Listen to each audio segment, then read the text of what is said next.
Now, for ICSE and CBSE board only, see this, when question is silent about payment of liability or realization of asset.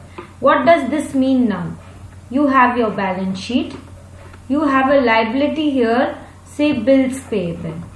Okay, 10,000 rupees. And you have an asset here, say prepaid rent. Okay, prepaid rent, or maybe a fixed asset, say machine, 5,000.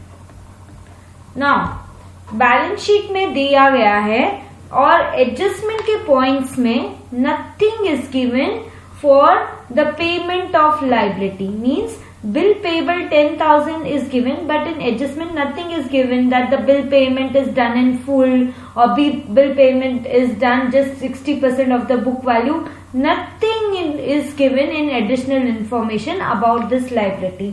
तो आप क्या करेंगे? If question is silent about the payment of liability, then it is assumed that it has been paid out in full, means you have to pay in full.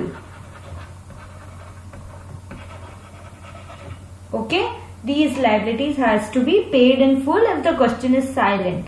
Now realization of asset के लिए कुछ नहीं दिया question में.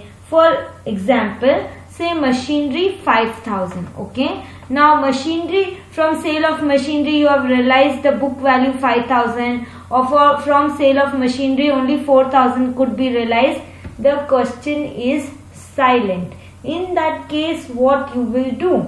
In that case, it will be assumed that it is valued at nil. Nothing could be realized. Nil and nothing could be realized. So this is an important point for students of ICSE and CBSE board कि आप treatment कैसे करोगे. बहुत simple सा treatment है, but has to be remembered that liability payment full, जिसको भी दे रहे हो फुल दो, कि भाई मुझे तुम्हें इतना देना था, take it in full because the amount is available. And if nothing is written about your realisation of assets, think that you have not got anything, nil, nothing could be realized. Okay.